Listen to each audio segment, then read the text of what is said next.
All right, y'all, welcome to the Scott Horton Show. I am the director of the Libertarian Institute, editorial director of antiwar.com, author of the book Fool's Errand, Time to End the War in Afghanistan, and I've recorded more than 5,000 interviews going back to 2003, all of which are available at scotthorton.org. You can also sign up for the podcast feed. The full archive is also available at youtube.com/Scott Horton Show. All right, you guys, introducing Aaron Maté. He is a regular writer at The Gray Zone. That's thegrayzone.com, and he hosts the podcast there, Pushback. Welcome back to the show. How you doing, Aaron? Hey, Scott. How are you? I'm doing great. Appreciate you joining us here today.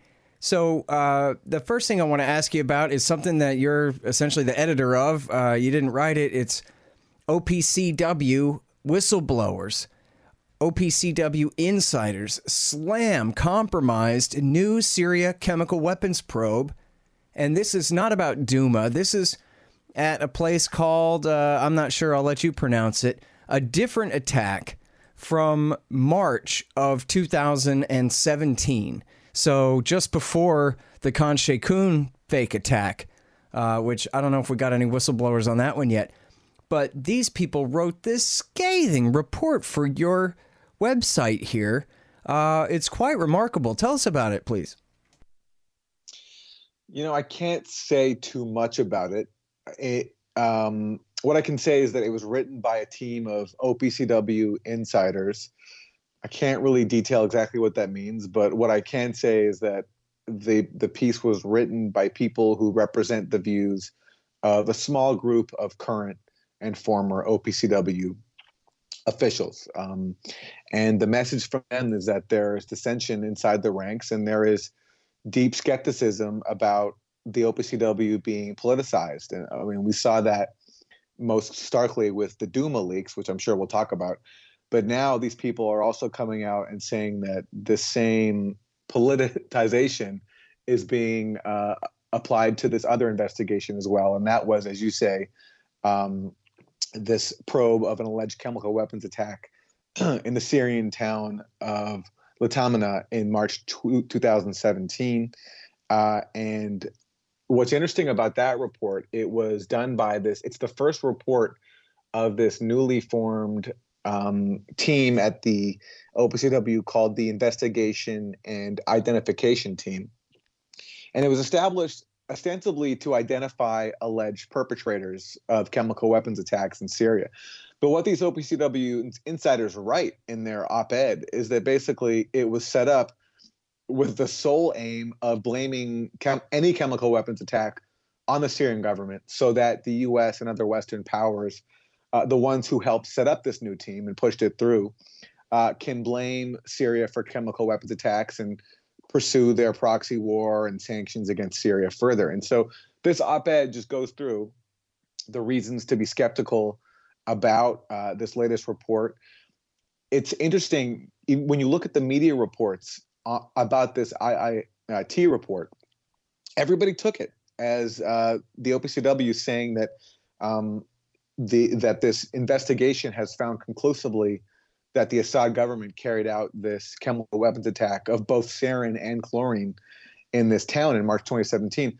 When you actually read the report, all it says is that there are, quote, reasonable grounds to believe, unquote, that a chemical attack occurred, which is far different from saying a chemical attack occurred and it was a Syrian government. All they're saying is that it's reasonable to believe that the Syrian government was responsible. But as these OPCW insiders point out, because that language is actually so tentative and so ambiguous, that it also means that you can't rule out that there are reasonable grounds to believe that it wasn't the Syrian government. And so even the way that this report has been taken by the media doesn't even accurately represent what the report says. And of course, these OPCWs then give up plenty of other reasons to question even the case for even believing that there might be reasonable grounds to think that the Syrian government did it. Mm-hmm. And people can read it, more of it at thegrayzone.com. Well, and look, the deal is that if you had written this thing, it would have been great. But the fact that this was written by insiders at the Organization for the Prevention of Chemical Weapons. And just the attitude behind it, again, it's an absolutely scathing report, the way that they criticize the official story here, such as it is. And they completely dismantle it with prejudice, you can tell. So yeah. Can you talk a little bit about what are their arguments in here? Well, I mean, the most, I mean, first of all, what they do is they enter actually the political realm, which is something that, you know, in a normal OPCW report you wouldn't do. In this case, they looked at the political question of motive. So what motive would the Syrian government, after having been told of this red line by the U.S., what motive would they have to drop chemical weapons into basically an empty field, which is what allegedly happened here? If we're supposed to believe the official narrative that this was a Syrian chemical weapons attack in this town, then what we have to believe is that the Syrian government dropped sarin and chlorine into basically an empty space. And so why would they do that there after they've been told of this red line, and not in the many instances before, when, you know, you have instances like when the Syrian militants were closing in on Latakia and threatening to carry out, you know, mass murder. There was no chemical weapons used then. And all these other cases where, you know, even the Syrian government has lost areas, no chemical weapons use is there. So why all of a sudden would they decide to use it now on this empty field, especially now that they're working with Russia? And this would also basically require Russia's cooperation, essentially, because they're sharing military bases with Russia now, too. Because now we're talking about 2017, well after Russia has entered the war. So even from a point of view of motive, it doesn't make sense. And then they get into some of the other technical stuff, which I will leave to them to summarize, because it's complicated and it requires a careful reading to understand. And they get into, you know, the composition of bombs and things that technically I'm not very well versed in, so I won't try. But they basically just make the case for why the idea that this was a Syrian government attack is so implausible. Well, and a couple of points are general enough that I think that they can be paraphrased, where they're just saying the chain of custody of the so-called evidence here is completely suspect, and the people who wrote the report sat in Turkey and received it at the hands of these NGOs who were all tied to the opposition. And there's no objective source for any of the information about this attack in the first place. So that was the chain of custody at any criminal trial in America. It would get thrown right out. So that's a pretty obvious one. That's a very good point, and thanks for pointing it out. Yes, they point out that the OPCW IIT investigation says that they maintained chain of custody, quote, after the receipt of the items, unquote. So basically, after you get, you know, these samples, and by the way, you don't even get them right after the alleged incident. You get them over the course of a year, slowly coming in and into Turkey. And you're saying that you only confirm the chain of custody, like you can only vouch for the chain of custody after you've gotten custody, which is basically is totally meaningless. And yes, as you say, by those standards, this case, there is no court that would ever accept this stuff as evidence. Yeah. You know, and they talk about in there too, he talks about, you know, these small little bits of shrapnel, little pieces of metal that they brought. And they said, well, how come you didn't bring the rest of it? Why do we just have these little pieces instead of the actual container? And they had a plausible explanation for the container too, that the Syrians, when they gave up all their chemical weapons after the big fake attack of 2013, that they kept some of the containers to fill them with conventional explosives. So if you had pieces of those, that would make sense, since they were dropping regular, conventional explosive bombs in the same form by that time, since they'd gotten rid of all their chemical weapons and had some left over. Yeah. Yeah, I mean, now that claim requires relying on the Syrian government's account, and so that has to be noted. But look, this is where it gets into the other cases as well. You have so many doubts now have been raised about Ghouta. I mean, Ted Postal has done some of the definitive work on that, showing that the rocket ranges that were alleged against the Syrian government were actually implausible, and that it's far more likely that the rockets that delivered the chemical weapons in that incident actually came from militant-controlled territory.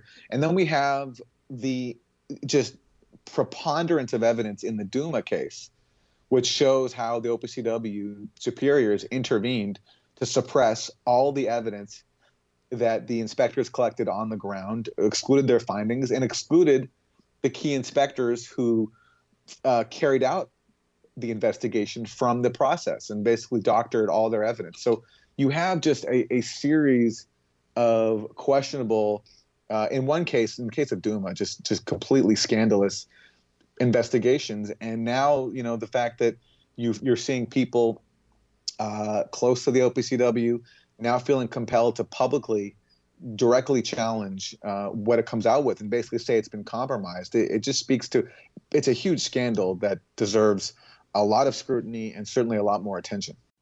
Hey guys, just real quick, if you listen to the interviews only feed at the Institute or at scotthorton.org, I just want to make sure you know that I do a Q&A show from time to time at scotthorton.org/show, the old whole show feed. And so if you like that kind of thing, check that out there. Hey guys, here's how to support this show. You can donate in various amounts at scotthorton.org/donate. We've got some great kickbacks for you there. Shop Amazon.com by way of my link at scotthorton.org. Leave a good review for the show at iTunes and Stitcher. Tell a friend, I don't know. Oh yeah, and buy my books, Fool's Errand, Time to End the War in Afghanistan, and The Great Ron Paul, The Scott Horton Show Interviews 2004 through 2019. And thanks. Hey guys, check out Listen and Think audiobooks. They're at listenandthink.com and of course on audible.com. And they feature my book, Fool's Errand, Time to End the War in Afghanistan, as well as brand new Out Inside Syria by our friend Reese Ehrlich, and a lot of other great books, mostly by libertarians there. Reese might be one exception, but essentially they're all libertarian audiobooks. And here's how you can get a lifetime subscription to Listen and Think audiobooks. Just donate $100 to The Scott Horton Show at scotthorton.org/donate. Well, and so, yeah, now remind us a little bit about that, because never even mind the case of the Duma attack, the case of the politics of the Duma attack and the whistleblowing and the difference. I guess it was right about a year ago this started, but all the different leaks and all of the fighting back and forth from some named and some unnamed whistleblowers out of the OPCW in the case of the Duma attack is really interesting in its own right. It sort of could be its own story, even if it was about something less consequential. Right. So the Duma attack allegedly happens in April 2018. A few weeks later, the OPCW inspection team gets on the ground. They go to the sites. They take the cylinders. They tag them. They do the measurements at the locations.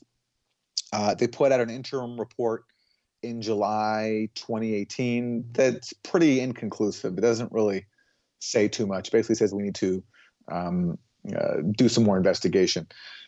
Less than a year later, March 1st, 2019, they put out a final report, and that's when they say that there are reasonable grounds to believe that a chemical weapons attack took place, and that the chemical weapon was chlorine.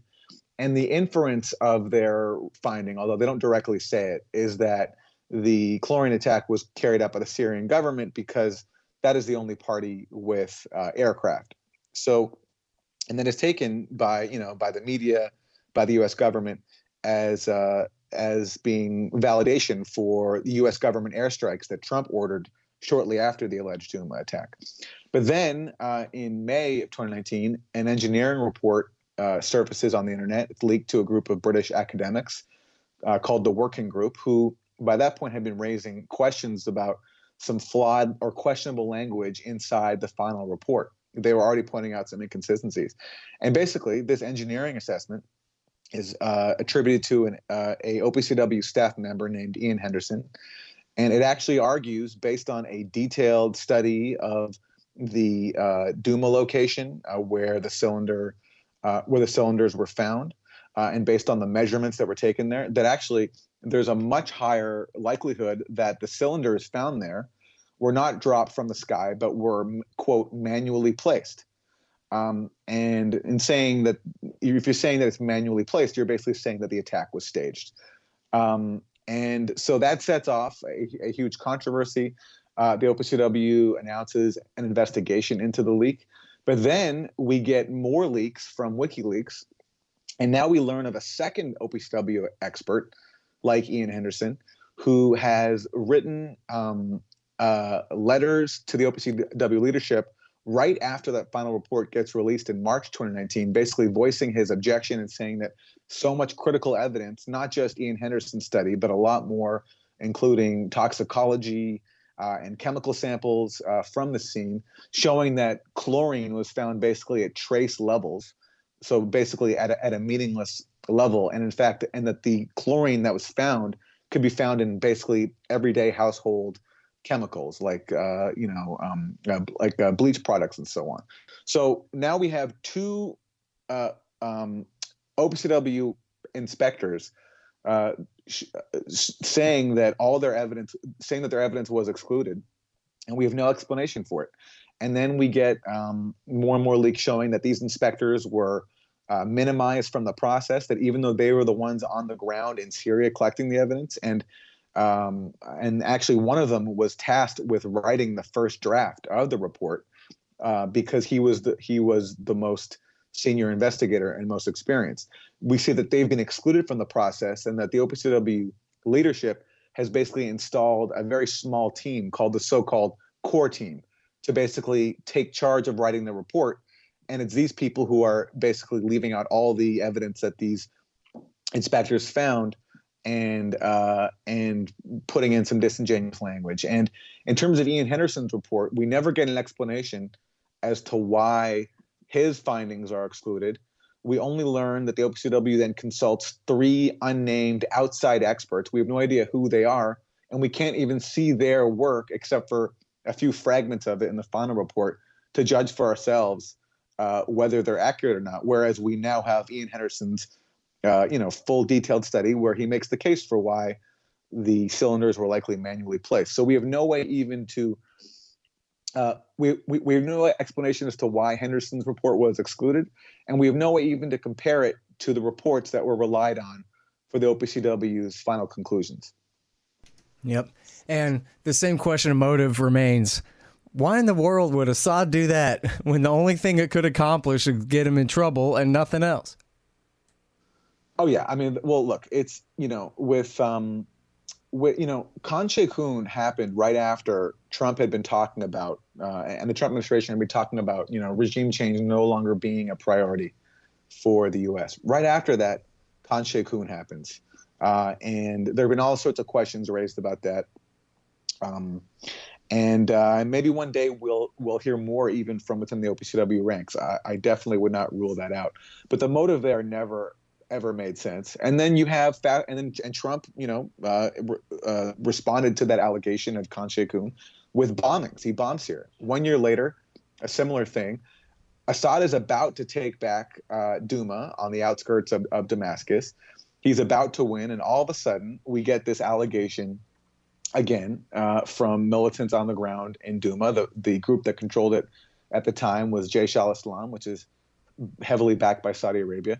They now accuse Assad of a new chemical weapons attack, and that again leads to Trump administration strike. So it just, from a point of view, forgetting all the evidence, even of motive, why would Assad do the one thing that he knows will trigger a U.S. military response? It makes no sense. Yeah. Well, which is funny because none of his motives make any sense, as according to the Americans here. And their line against him this whole time, that, well, all he wanted to do was get up in the morning and kill every last man, woman, and child in his country. But luckily, the plucky moderate rebels were there to resist him and try to stop him from doing that. And it doesn't matter that none of that ever made any sense whatsoever. They had a narrative, and they're sticking with it. which is fine. But, what's funny is this one that they're debunking here in this piece is one that I didn't even hear of, which I guess maybe goes to what you were saying about how if it even happened at all, it was a bomb dropped out in the middle of an empty field somewhere. And there were no real consequences of it to report on. But I wonder, do you even think there was an attack at all at this point, or what was it there? No, I have no reason to doubt that something happened. I mean, there was some militant activity around there, and this is a crazy proxy war, so there's bombings all over the place. It wouldn't be hard to take an attack that happens and pretend that it was a chemical weapons attack if you're the militants on the ground. It is interesting, though, that the reason why it hasn't gotten very much attention is because there were no even casualties. And also, by the way, the hospital records, there are no available hospital records. And, that's possibly just because maybe there is it's a war and it's hard to keep, and you don't have records for everything, or there just weren't any actual casualties, which seems to be the case. So look, it's very sketchy, and it's funny. It's interesting to me that they chose this one first and not Duma. And I think the reason is, even though the IIT is mandated to investigate Duma, I don't see how they can do that now. I don't see how they can put their name, anybody can put their name on a report that carries out the OPCW's function now, which is basically to lend credibility to warmongering with Syria and to justify the U.S. strikes that took place in response to the Duma allegations.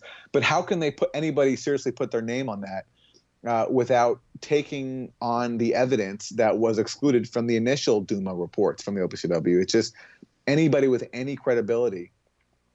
I just can't do it. I think the best they could do is say that the evidence is inconclusive. But given now that all the evidence has come out, the engineering report and the toxicology and the chemical samples, I mean, they're going to have to grapple with that, especially because Ian Henderson, before the OPCW started trying to paint him falsely as this rogue actor who, acted on his own without permission, he was even asked to submit his report to the IIT for their consideration. So they actually have to consider his report now.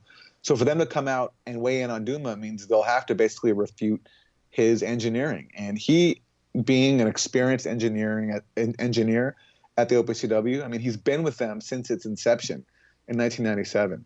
And him having taken the measurements at the scene in Duma and literally got down on all fours and crawled around and took the measurements, it's going to be very hard for them to take on his findings and dismiss them. So I think the fact that they did this one first, where there's no countervailing evidence available, and it's something people hadn't even heard of, that strikes me as possibly being a deliberate choice. Yeah. We should say also, it's the dissension within the ranks is not just confirmed to being with these two whistleblowers we know about, Ian Henderson and his colleague, who was also a senior member of the OPCW team.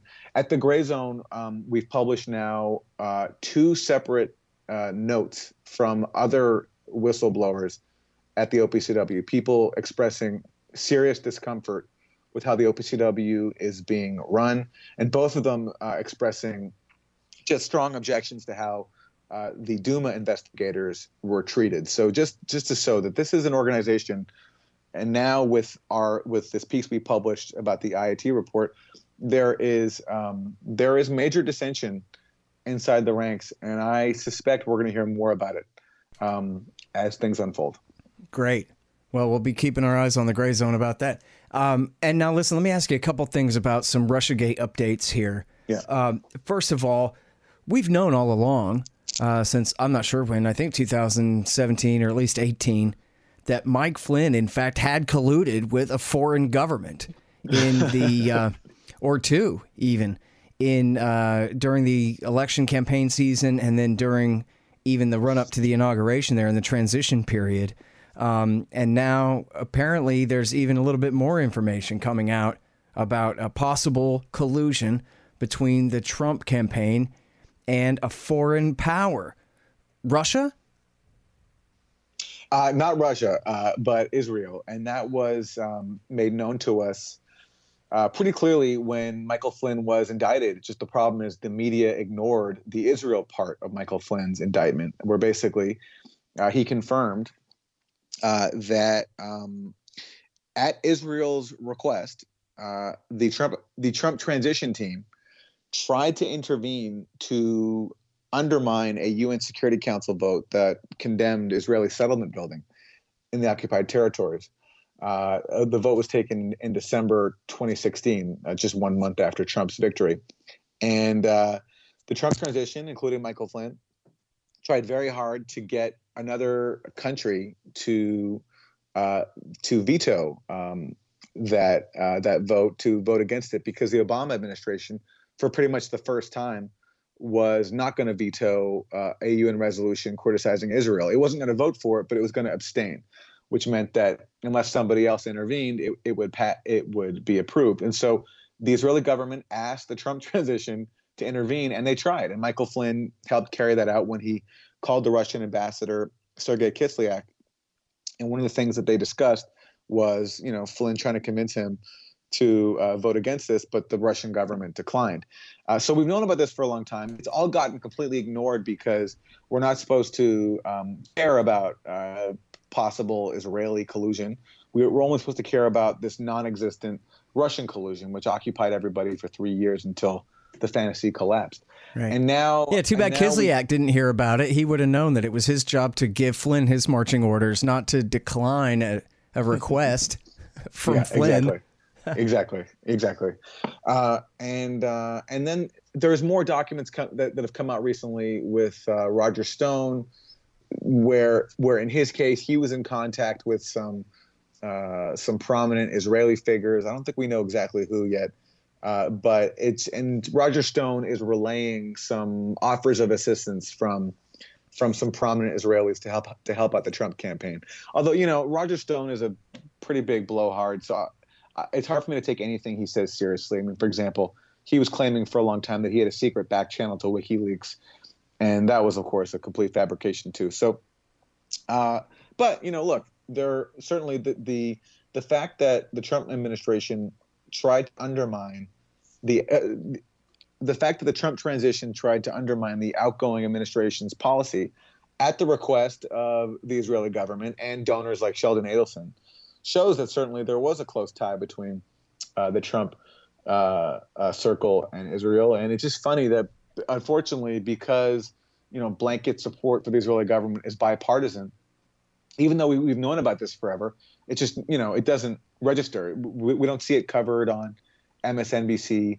There's there's liberal groups called the Moscow Project, but there's no which is formed to investigate Trump-Russia contacts, but there's no Tel Aviv Project, which is formed to investigate or scrutinize Trump-Israeli contact. And that's just because, the policy of blind support for Israel is pretty much bipartisan. And whereas this Russia thing was a completely partisan and baseless scam that consumed our attention for 3 years. And now the only information we're learning now is just getting more of a window into the extent of the scam. And in the Michael Flynn case, we've had new documents this week, that strongly point to what has been pretty apparent all along, is that he was just set up by the FBI agents who interviewed him because they wanted to get him fired.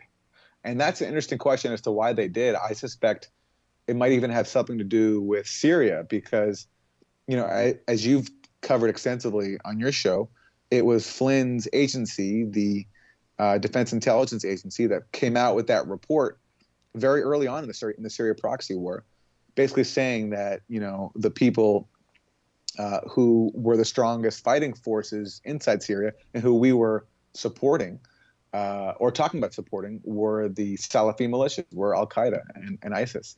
And so there is antagonism towards Michael Flynn inside the national security state. And I've always wondered whether the fact that he was calling out what the U.S. was doing in Syria, I've always wondered whether that was a factor. Mm-hmm. Yeah, I mean, it wasn't that he was such a hawk on Iran which he is, because they were all hawks on Iran too. That didn't seem to bother him that much. So it's not like he was going to be able to, single-handedly undo the Iran deal or something like that. And that ended up happening anyway under his replacement, John Bolton. So, Yep. So yeah, I think you're right. It probably was about Syria.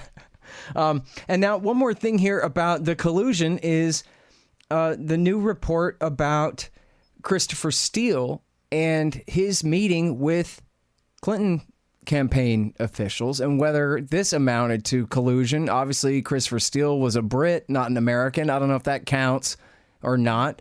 But then I want to ask you, too, about this whole, oh, no, the Russian collusion was really for Hillary and they were trying to sabotage Trump spin that's going on around here lately, which seemed to have been attached to these new revelations here about the Clinton lawyers meeting with Steele. Oh, so you're saying that the allegation is that, in fact, that there was a Russian disinformation campaign trying to undermine Trump rather than Clinton. Yeah. Yeah. I mean, whether this is Russian disinformation, I don't know. I mean, I suspect that, the odds of the Russian government trying to get involved one way or the other, I don't see what motive they would have had to try to hurt Trump. I mean, Trump was calling for better ties with Russia. So I don't see the Russian government having an interest in trying to undermine him. And at that point, everybody believed that Hillary was going to win anyway. So I don't give that allegation much weight. I mean, what I do know is that the fact that Steele was meeting with Clinton and DNC people just shows the extent to which the Clinton camp and the DNC had a role in basically every facet of the Russiagate scam. They had a major role in the collusion aspect, and that it was Christopher Steele who first generated these allegations. And Christopher Steele says that some of the things he included in his report actually came from the Clinton DNC people he met with. So he says that this one DNC attorney, last name of Sussman, gave him the idea, which he included in his dossier, that there was some secret communication between the Trump campaign and this Russian bank, Alpha Bank. Mm-hmm. And then this led to all these crazy theories that was the way the Trump administration and Russia conspired by speaking over the servers. There was like a major article in the New Yorker and in Slate, and of course endlessly on MSNBC and CNN. And it turns out that that this idea comes from a Clinton campaign lawyer, and Steele just puts that in his dossier as somehow being a serious allegation or a serious theory. And so it just underscores that in basically pretty much every aspect of the Russia scam, you have a major DNC Clinton camp role. In the collusion piece of this, you have the Steele dossier and all that stuff, and how that was that was used in the FBI's investigation to get surveillance warrants on Carter Page at minimum, as we already know. And then you have, even in the Russian hacking allegation, who does that come from? CrowdStrike. Who are they? They're a DNC contractor. Even the all the fear mongering about Russian social media trolls, that comes from, according to the Washington Post, veterans of the Obama and Clinton camps, who after the election came up with this theory that Russian social media trolls had used sophisticated propaganda to sway voters in key states, and that's what helped elect Trump. And they shared those findings with the Senate, or they shared their theories with the Senate Intelligence Committee. And the Senate Intelligence Committee chair, Mark Warner, then flew out to Facebook and shared that idea with Facebook. And not long after that, Facebook, after initially concluding that these Russian social media pages were just basically juvenile clickbait commercial operations, then they came out with these findings, basically lending credence to the theories of the Obama and Clinton operatives. So on all the key aspects of the Russia scam, collusion, the hacking, social media, you have a major partisan role. And it's, if we had a minimally serious media, all of this would have been laughed at a long time ago. But yet, look what happened. It consumed our U.S. media and politics for over 3 years. Yeah, it's really kind of amazing and yet also typical.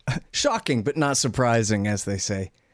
Yeah, for sure. And especially, I love the one about the Alpha Bank where it turned out that it was just a spam bot for the Trump hotels or whatever it was.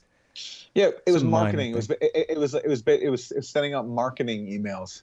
Yeah. And using the same server. It's, but yet if you go back, I mean, you could, on every aspect of this thing, there's hours and hours of cable news footage of, serious people supposedly taking all this with, sober, very, very serious concern, as if all this means something, when really it's all fantasy. It's all complete fantasy. Yep. Well, and now they're doing the same thing to China as well. They just had this story last week. Trump is in hock to China, tens of millions of dollars. Oops. And then they retracted it because that wasn't true. Yeah, they said that Trump owes the Bank of China tens of millions. And then they came out a week later and say, oops, we made a mistake. We forgot to call the Bank of China. And when we did, they told us that he once owed us this, but that the loan was passed on to someone else. So it's not even us anymore that holds this loan. So yes, the sloppy reporting definitely continues. Yeah. And I think they'd even sold it. The Chinese bank had sold the debt off back in 2012. So yeah, 4 years before he even ran. Yeah. Typical. Yeah. All right. Well, listen, I sure appreciate all your great journalism, man. You do a great job, and I love your show and all your articles, and really appreciate your time on the show again, Aaron. Scott, thank you. Thanks for having me back. All right, you guys. That is Aaron Maté. He is at the Gray Zone Project. That is thegrayzone.com. And first of all, you got to read this thing by the OPCW whistleblowers. It's something else here. Exclusive. OPCW insiders slam compromised new Syria chemical weapons probe. And then also check out Aaron's show. He's got a brand new interview with Noam Chomsky up there on Pushback. And all of that is available for you at thegrayzone.com. The Scott Horton Show, Anti-War Radio, can be heard on KPFK 90.7 FM in LA, APSradio.com, antiwar.com, scotthorton.org, and libertarianinstitute.org.